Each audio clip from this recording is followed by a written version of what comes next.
तो चलिए बुलेटिन की शुरुआत करते हैं। छत्तीसगढ़ की राजधानी रायपुर से आ रही बड़ी खबर के साथ माओवाद से रोशनी तक पहुंचा मेटागुड़ा। कोंटा के मेटागुड़ा गांव में पहली बार जला बिजली का बल्ब। नियत नल्लार योजना से बदली सुदूर बस्तर की तस्वीर। सुरक्षा कैंप बना विकास का गेटवे। पहुंची मूलभूत सुविधा। प्रशासन, पुलिस और सीआरपीएफ की संयुक्त मेहनत यहां रंग लाई है। अब अंधेरे में नहीं, उजाले और उम्मीदों में है मेटागुड़ा। तो नक्सल क्षेत्र में अब ग्रामीण लोगों को रोशनी मिली है। कोंटा के मेटागुड़ा गांव में पहली बार बिजली का बल्ब जला है। लोग जो है रोशनी से रूबरू हुए हैं। नियत नल्लार योजना से सुदूर बस्तर की तस्वीरें बदली है। सुरक्षा कैंप, विकास का गेटवे, पहुंची मूलभूत सुविधाएं। तो प्रशासन, पुलिस और सीआरपीएफ की संयुक्त मेहनत कहीं ना कहीं रंग लाई है। अब अंधेरे में नहीं, उजाले और उम्मीदों में मेटागुड़ा नजर आ रहा है। तो मेटागुड़ा की दशा और दिशा बदल गई है। रोशनी के बाद यहां पर तस्वीरें बदली हुई नजर आ रही है। लोगों को अंधेरे से मुक्ति मिली है। तो प्रशासन, पुलिस और सीआरपीएफ की संयुक्त मेहनत कहीं ना कहीं रंग लाई। जहां अंधेरे में रहने को मजबूर थे ग्रामीण, अब रोशनी उन्हें मिल गई है। तो मेटागुड़ा कोंटा की ये तस्वीरें हैं जहां पर रोशनी ने ग्रामीणों की दशा और दिशा बदल दी है। अंधेरे से मुक्ति मिल गई है ग्रामीणों को। प्रशासन, पुलिस और सीआरपीएफ की संयुक्त मेहनत रंग लाई। अब अंधेरे में नहीं, उजाले और उम्मीदों में मेटागुड़ा नजर आ रहा है। और चलिए इस पर ज्यादा जानकारी के साथ राजधानी रायपुर से संवाददाता इम्तियाज अंसारी हमारे साथ लाइव जुड़ चुके हैं। इम्तियाज, बस्तर की तस्वीरें बदल चुकी है। अब ग्रामीण अंधेरे में नहीं, उजाले की ओर बढ़ चुके हैं। आपसे जानना चाहेंगे।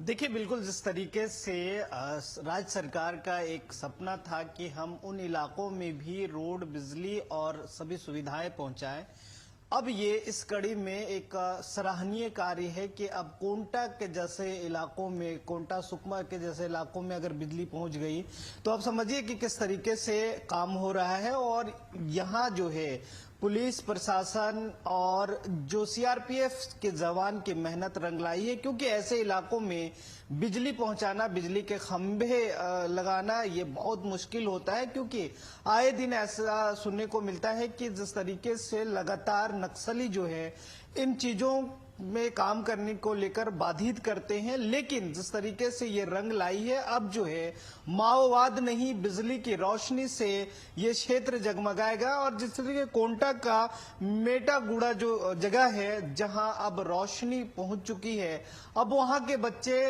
रात को भी रोशनी में पढ़ाई कर पाएंगे। तो कहीं ना कहीं जिस तरीके से शासन और प्रशासन का एक ध्येय था कि हम ऐसे इलाकों में बिजली पहुंचाएं जो सुदूर इलाका है, जो कोंटा के सुदूर इलाका है, तो उसी क्रम में जो है ये बिजली वहां तक पहुंची है। अब जो है वो क्षेत्र, वो जगह, वो गांव जो है अब बिजली की रोशनी में जगमगा रहा है। आप समझ सकते हैं कि जब पहली बार ऐसे क्षेत्र में बिजली पहुंची होगी तो आप समझिए कि वहां के लोगों में क्या खुशी का माहौल होगा। क्योंकि एक दिया बाती और लैंटेन की जगह अब जो वहां है बिजली का बल्ब जगमगाएगा और लोग जो है, बच्चे जो है रोशनी में पढ़ाई कर पाएंगे। तो शासन के द्वारा जो है ये लगातार कोशिश की जा रही है कि जहां पहले माओवाद का बोलबाला था, अब वहां बिजली की रोशनी पहुंचे और वहां के बच्चे जो है आराम से रात में भी, रात के बिजली की रोशनी में पढ़ाई कर पाए। तो एक सराहनीय कदम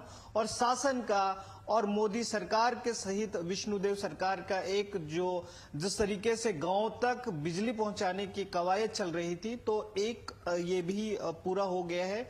आगे देखने वाली बात ये होगी कि सुकमा, कोंटा के अन्य क्षेत्र में, अन्य गांवों में किस तरीके से और भी गांव में बिजली पहुंचती है, ये तो वक्त बताएगा। लेकिन फिलहाल ये जो गांव है बिजली की रोशनी से जगमगा रही है। जी बिल्कुल इम्तियाज, तो विकसित भारत की एक और तस्वीर सामने आई है जहां बस्तर की अब दशा और दिशा बदल रही है। कहीं ना कहीं एक समय था जब गोलियों की आवाज और माओवादी का जो दबदबा था, कहीं ना कहीं अब ग्रामीण जो है अब अग्रसर हो रहे हैं, आगे बढ़ रहे हैं। अब उन्हें उम्मीदों की जो है उजाले मिल रहे हैं। इम्तियाज बने रहेगा, आपसे आगे और भी जानकारी